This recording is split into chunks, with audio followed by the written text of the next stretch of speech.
अस्सलाम वालेकुम प्यारे बच्चों, जैसा कि हमने पिछले लेक्चर 2 में क्वांटिटीज़ का हमने जिक्र किया था। हम जो लेक्चर 3 पढ़ रहे हैं बच्चों, यूनिट्स एंड मेजरमेंट स्टैंडर्ड 11 का फर्स्ट लेसन हम पढ़ रहे हैं, जिसमें हमने 2 लेक्चर्स हमने ख़त्म किए हैं।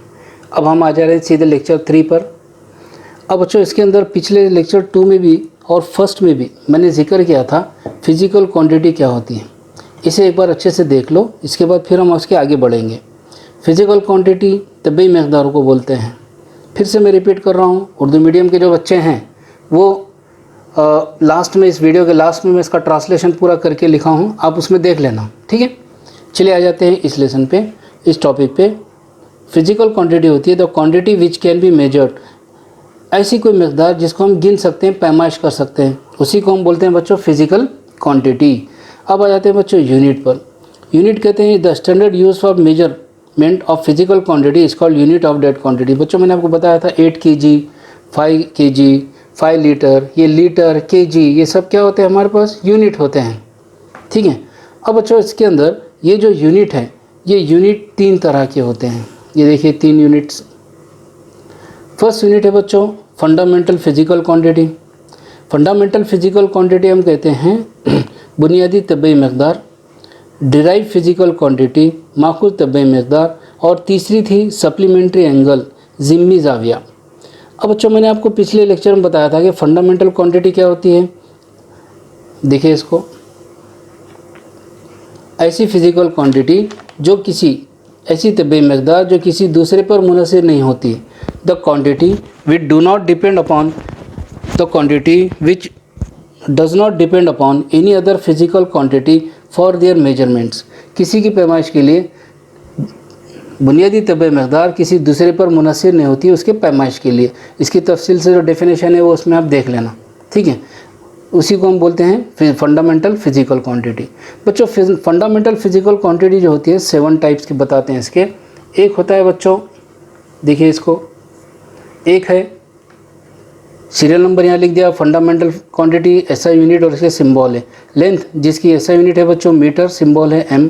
मास, लेंथ हम कहते हैं लंबाई को, मास कहते हैं बच्चों कमियत को, जिसका हम ऐसा यूनिट लेंगे किलोग्राम। kg से इसका सिंबल लिखते हैं। यह है टाइम, वक्त सेकंड में आता है ऐसे। टेम्परेचर तपिश केल्विन में के, इलेक्ट्रिक करंट एम्पियर, और ये ए मैं आपको बताया था, हम जब भी किसी का नाम लिखते हैं, एम्पियर एक साइंटिस्ट का नाम है, इसको हम जब हम नाम लिखते हैं तो कैपिटल लेटर से लिखते हैं, लेकिन साइंस में इसको हम इस तरह से स्मॉल लिखते हैं। अगली वीडियो में इसके ऊपर हम डिस्कस करेंगे, ठीक है। अब नेक्स्ट है बच्चों ल्यूमिनस इंटेंसिटी, जिसको हम ऐसा यूनिट होगा कैंडेला, और इसको CD से लिखते हैं। अमाउंट ऑफ सब्सटेंस, जिसमें मोल का अमाउंट हम निकालते हैं, इसका ऐसा यूनिट मोल है, जिसका शॉर्ट फॉर्म हम लेते हैं मोल। ये तफसील हो गई बच्चों फंडामेंटल क्वांटिटी की। ये हो गया हमारा सेकंड लेक्चर में। चलिए आइए अब हम सेकंड देखते हैं डिराइव क्वांटिटी, ठीक है। चलिए पहले मैं आपको देता हूँ इसका स्क्रीनशॉट लो।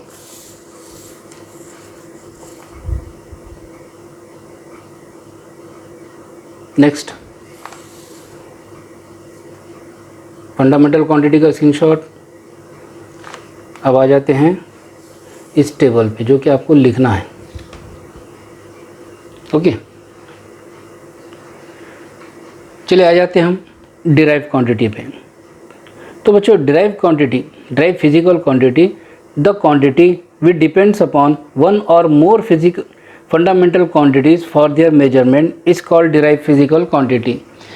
ऐसी तबई मकदार जो अपने इज़हार के लिए एक या एक से ज़ायद बुनियादी मकदारों पर मुनहसर होती हैं, डिराइव फिजिकल क्वांटिटी कहलाती हैं, ठीक है। अब बच्चों इसकी कुछ किस्में हैं जो कि यहाँ पे मैं बता रहा हूँ आपको। पहला है बच्चों स्पीड। स्पीड को क्या बोलते हैं बेटे, चाल, जिसको हम बोलते हैं डिस्टेंस अपॉन टाइम, फासला बटे वक्त, जिसका यूनिट है मीटर पर सेकंड। एक बात आप जान लो, अगर आपको 10th में आपने पढ़ा है स्पीड, वेलोसिटी, एक्सेलरेशन, हालांकि पिछले लेक्चर में इसके डिटेल बताया था, लेकिन और भी अगर आपको कन्फ्यूजन है तो मुझे बताइए। तमाम चीज़ों का मैं फिर से अलग से वीडियो बनाकर आपको दूंगा। नेक्स्ट है बच्चों वेलोसिटी। वेलोसिटी है कहते हैं रफ्तार, जिसको हम v से जानते हैं, जिसको हम बोलते हैं बच्चों डिस्प्लेसमेंट, हटाओ बटे वक्त। यूनिट सेम इसी के जैसा रहेगा, मीटर पर सेकंड। मैंने आपको बताया था ये स्केलर क्वांटिटी और ये वेक्टर क्वांटिटी है। एक्सेलरेशन जिसको हम कहते हैं इसरा, इसके हम बताएंगे acceleration equal to change in velocity.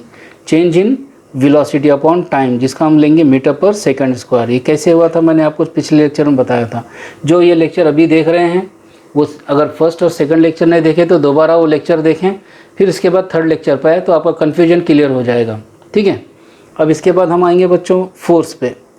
Force है बच्चों, आपको पता है फोर्स आपने न्यूटन के सेकंड लॉ में पढ़ा था, मास इंटू एक्सेलरेशन। ठीक है, तो ये जो फोर्स है ये हम पढ़े थे मास इंटू एक्सेलरेशन, जिसका यूनिट हम लेंगे बच्चों न्यूटन। ठीक है, अब आ जाएंगे बच्चों इधर वर्क डन। ये वर्क डन क्या होता है? हम बोलते हैं बच्चों काम। वर्क डन का ज़ाब्ता है फोर्स इंटू डिस्प्लेसमेंट। फोर्स कहते हैं कुव्वत को, डिस्प्लेसमेंट कहते हैं हटाव को। इसका यूनिट है बच्चों न्यूटन मीटर। अब न्यूटन मीटर को एक साथ अगर हम देखें तो इसको हम बोलते हैं जूल, याद रखना आपने। इसके बाद हम आएंगे बच्चों एनर्जी, तवानाई, जिसका हम यूनिट क्या लेंगे? जूल लेंगे। ठीक है, इसके बाद आएंगे बच्चों पावर। पावर कहते हैं ताकत को। P इक्वल टू, देखिए P equal to work done upon time. जो भी काम हुआ उसको किससे डिवाइड करेंगे? टाइम से। ठीक है, इसका यूनिट है बच्चों जूल पर सेकंड।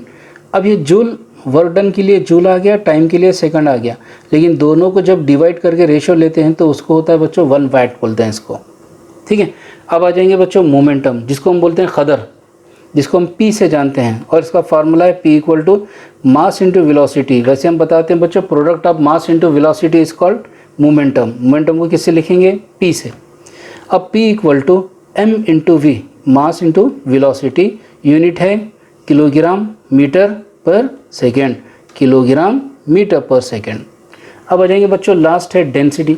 डेंसिटी इसको हम रो से जानते हैं, रो, ये रो, इससे हम जानते हैं, इसका सिंबल है। डेंसिटी कहते हैं बच्चों उर्दू में कसाफत।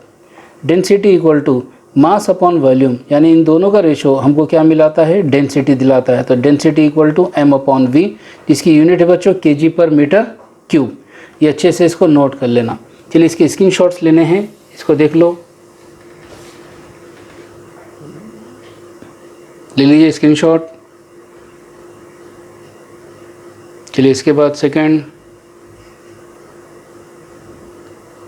ये सब स्क्रीनशॉट लेकर कॉपी में नोट करना है आपको।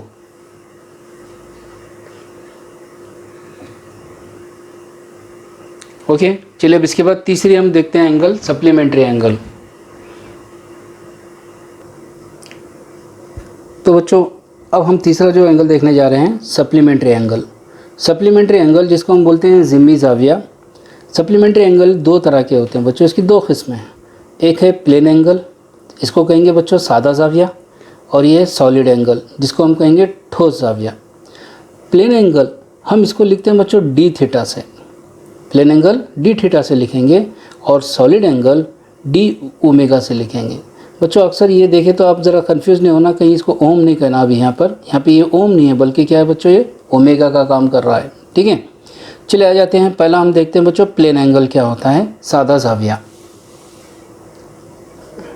अब बच्चों प्लेन एंगल में आप देखिए, ये प्लेन एंगल इसको हम लिखते हैं डी थीटा से, और इसका यूनिट होता है बच्चों रेडियन। लेकिन इस ये रेडियन पे गौर करो, यहाँ पे मुझे रेडियन कैसा बताऊँ, तो ये डी, ये थीटा मैंने लिख दिया, इसके ऊपर एक छोटा सी के जैसा एक सिंबल है, इसी को हम बोलते हैं रेडियन। जब भी इस तरह का सिंबल आपको दिखे आपने समझ जाना कि ये रेडियन है। ठीक है, अब बच्चों आ जाओ प्लेन एंगल किसे कहते हैं समझते हैं। मैंने यहाँ पे एक सर्कल बनाया और यहाँ पे एक सेंटर पॉइंट लिया और दो लाइन इस तरह से खींचा। अब बच्चों जैसा आप छोटे स्कूल में जब थे तो आपने जो ये एंगल्स बनाया था, ये जो एंगल इसके बीच में जो एंगल बना, ये एंगल जो है ये प्लेन एंगल ही है, ये एंगल प्लेन एंगल है। इसको अगर इधर यहाँ देखें, ये एंगल को मैं यहाँ पे बना दिया, ये है बच्चों कॉस अर्क, आपको पता है, और ये एंगल बना। अब इसको हम रेडियन में देख रहे हैं तो इसको हमने लिखा डी थीटा रेडियन, और यहाँ से यहाँ तक इसका ये रेडियस है, और ये जो कॉस है बच्चों, ये फासला ये हटाओ तो इसको हम ले रहे हैं डी एस। ये डी होता है बच्चों, अगर छोटा सा डिस्प्लेसमेंट बताना है, छोटा सा फासला, तो हम ये डी इस्तेमाल करते हैं। ठीक है, अब इसका फार्मूला इस तरह से है, d theta equal to d s upon r, arc upon radius, कॉस बटे निस्फ उत्तर, ds अपॉन r, जिसका यूनिट क्या होता है रेडियन। बच्चों लेकिन ये डायमेंशनलेस क्वांटिटी बोलते हैं इसको, इसमें डायमेंशंस नहीं आते। डायमेंशन क्या है आपको मैं बाद में नेक्स्ट वीडियो में बताऊंगा, ठीक है। आपने याद रखना d theta equal to d s upon r तो लिख दिया। अब इसके बाद क्या कर रहे हैं बच्चों, इसका मीटर, इसका भी हम मीटर ले रहे, मीटर मीटर कैंसिल कर रहे, तो क्या बचा हमारे पास रेडियस बचा, रेडियन। तो डी थीटा इक्वल टू क्या मिला बच्चों, रेडियन। तो ये डायमेंशन लेस क्वांटिटी होती है। अब इसकी डेफिनेशन देखेंगे क्या है। डेफिनेशन ये है बच्चों, it is the ratio of arc length to the radius of circle.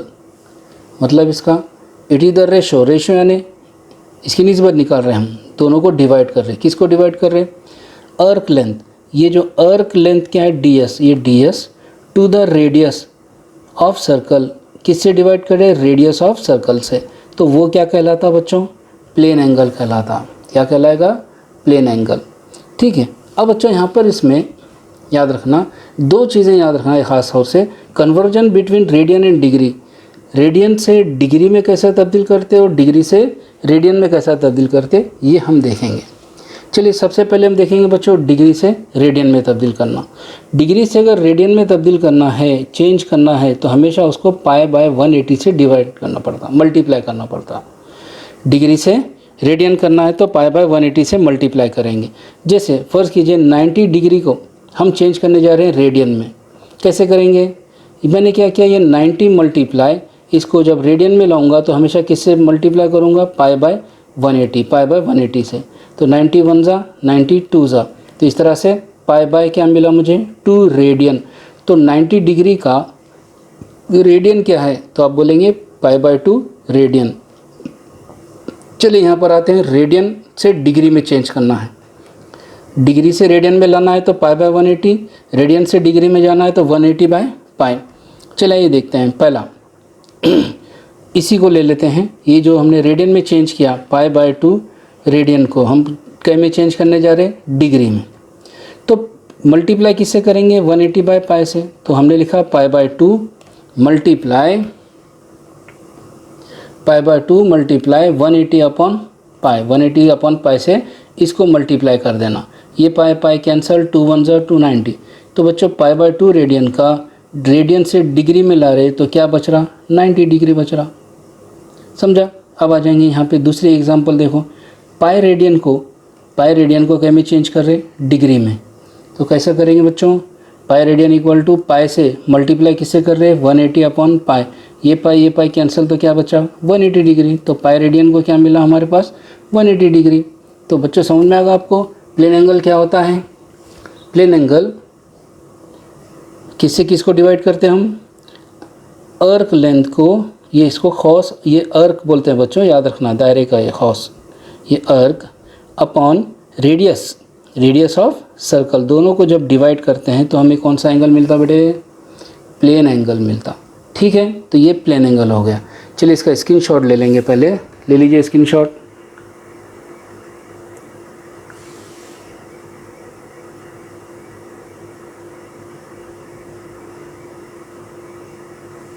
चलिए इसका भी ले लीजिए। अब आ जाते हैं बच्चों सॉलिड एंगल पे। तो बच्चों अब हम देखने जा रहे हैं सॉलिड एंगल, जिसको हम कहते हैं ठोस जाविया, जिसको हम लिखते हैं डी ओमेगा से। बच्चों याद रखना ये जो ओमेगा है, ये ओमेगा को हम ग्रीक लेटर बोलते हैं। ये ओमेगा क्या है बच्चे, ग्रीक लेटर है, जो कि ग्रीक लेटर का अपर केस होता है, ग्रीक लेटर का अपर केस। और वैसे हमको मालूम है ये भी एक ओमेगा है। ये ओमेगा क्या होता है, ये ओमेगा होता है बच्चों ग्रीक लेटर का स्मॉलर केस बोलते हैं इसको, ये अपर केस और ये स्मॉलर केस। इसको स्टेरेडियन से हम लिखते हैं, इसका यूनिट किससे लिखेंगे, स्टेरेडियन से, जिसको हम लिखते हैं बच्चों एस आर। याद रखना एस आर किसकी यूनिट है, सॉलिड एंगल की। अब सॉलिड एंगल क्या होता है, ये क्या है, ये हम देख रहे हैं बच्चों। एक सर्कल मैंने यहाँ पे बनाया, ठीक है। अब मैंने आपको कहा कि भाई यहाँ पर मैं 4 पॉइंट ले रहा हूँ, 4 पॉइंट्स। तो यहाँ पे भी ले लेंगे हम, ये फर्स्ट पॉइंट, ये सेकंड पॉइंट, ये थर्ड पॉइंट, ये 4 पॉइंट, ठीक है। अब बच्चों यहाँ पर मैं क्या कर रहा हूँ, इसके सेंटर को पकड़ के एक लाइन को यहाँ पे खींच दूंगा। जैसे ये लाइन को मैं यहाँ पे लाया और इसको मिला दिया, तो इसको देखकर हम क्लियर बोल सकते हैं कि ये कौन सा एंगल है, प्लेन एंगल है। ओके, अब ये प्लेन एंगल जो है, अब अगर मैं इस लाइन को फिर से मैं यहाँ पे अगर इसको मिला दूँ, तो अगर ये लाइन यहाँ मिलाया, ठीक है, तो यहाँ पर भी क्या हो रहा है बच्चे, यहाँ पर भी ये पॉइंट और ये पॉइंट फिर से एक प्लेन एंगल बना रहे, तो ये इसको इस तरह से बना देंगे। ठीक है, अब इस पर कॉन्सेंट्रेट करना बच्चों आपने। फिर ये पॉइंट को मैं यहाँ मिला रहा हूँ। ये इस तरह से बताने का मेरा मकसद ही ये है कि भाई आप पूरा उस चीज़ को फोकस करना, ध्यान रखना। ठीक है, तो ये पॉइंट को मिलाया तो बच्चों ये भी एक एंगल बन रहा, ये पॉइंट और ये पॉइंट और एक हमको एंगल मिला रहे, वो कौन सा, प्लेन एंगल, ये इस तरह से बन रहा। ठीक है, अब यहाँ पे देखो तो ये पॉइंट भी तो एक एंगल बना रहे, तो इस तरह से ये एक एंगल मिल रहा। ठीक है, अब यहाँ पर ये ध्यान रखना कि ये जो एंगल्स है, ये इस तरह से, ये एंगल इस तरह से बन रहा।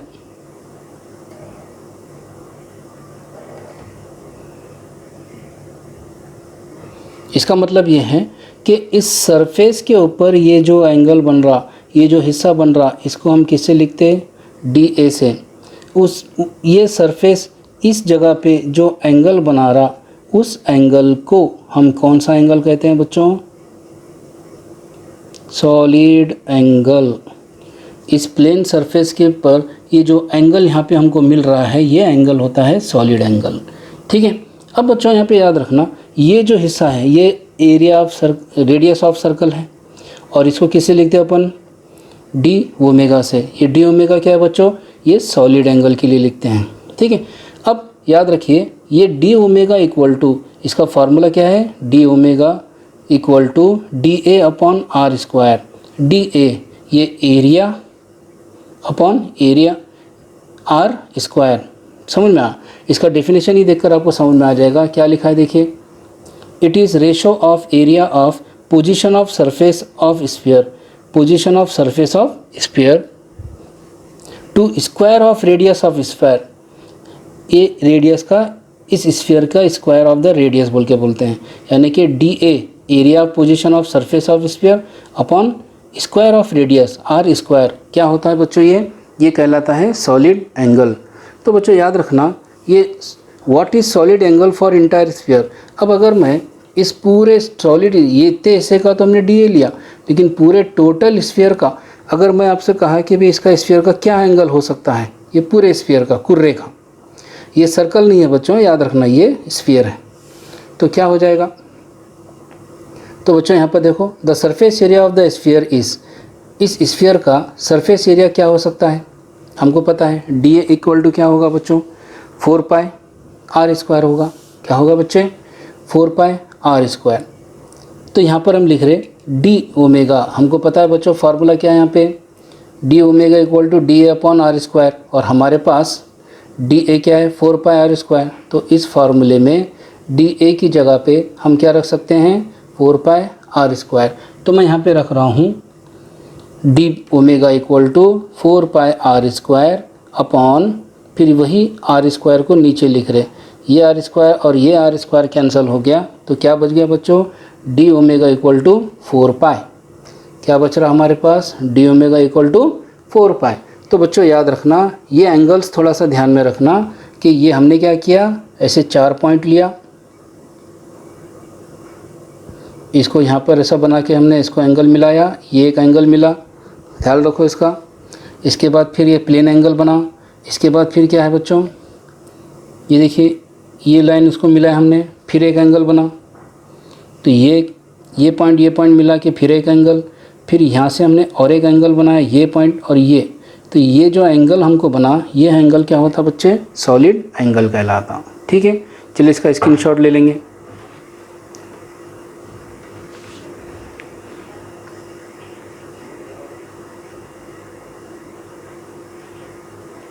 ओके, अब बच्चों नेक्स्ट जो वीडियो आएगा वो डायमेंशंस पे रहेगा, और उसको ख़तई मिस नहीं करना, नीट बेसिस के ऊपर JEE के हिसाब से वो पूरे टॉपिक आपको एग्ज़ाम में आएंगे, वो बहुत ही इंपॉर्टेंट है। ये भी ज़रूरी था, इसलिए मैंने अलग से सेपरेट इसका वीडियो बनाया। हाँ ठीक है, आपको अगर पसंद आया तो लाइक कीजिए, सब्सक्राइब कीजिए, जो भी आपके फ्रेंड्स हैं उनको इसको सेंड कर सकते हैं जिसको इनकी ज़रूरत है। ठीक है, चलिए अल्लाह हाफिज़। अभी आप बच्चों उर्दू में जो ट्रांसलेशन है वो भी आप देख लें और उसको नोट कर लें। उर्दू मीडियम इंग्लिश मीडियम दोनों साथ चलना, कॉपी में अलग अलग लिखना है इसको, ठीक है। चलिए उर्दू मीडियम वाले इसका स्क्रीनशॉट ले लीजिए। फिजिकल क्वांटिटी, इसको हम बोलते हैं तबई मकदार, ले लीजिए इसका स्क्रीनशॉट।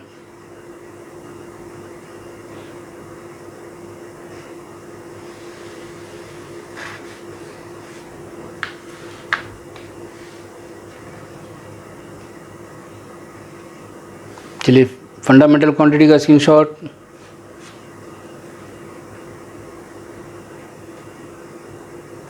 चलिए इसके बाद ले लेंगे डिराइव क्वांटिटी का स्क्रीनशॉट। कॉपी में लिख दीजिए, लिख कर रख लेना है बच्चों आपको, ठीक है। और है भी, चलिए सप्लीमेंट्री एंगल ज़ीमी ज़ाविया के दो किस्में बता रहे, सादा ज़ाविया, ठोस ज़ाविया। इनके स्क्रीनशॉट लीजिए तारीफ़ों के, कॉपी में नोट कर लेंगे और वीडियो में से डायग्राम जो भी रहेगा आप उसको देख लेंगे, ठीक है बच्चों। चलिए अगले वीडियो का इंतज़ार कीजिए, जब तक के लिए अल्लाह हाफिज़।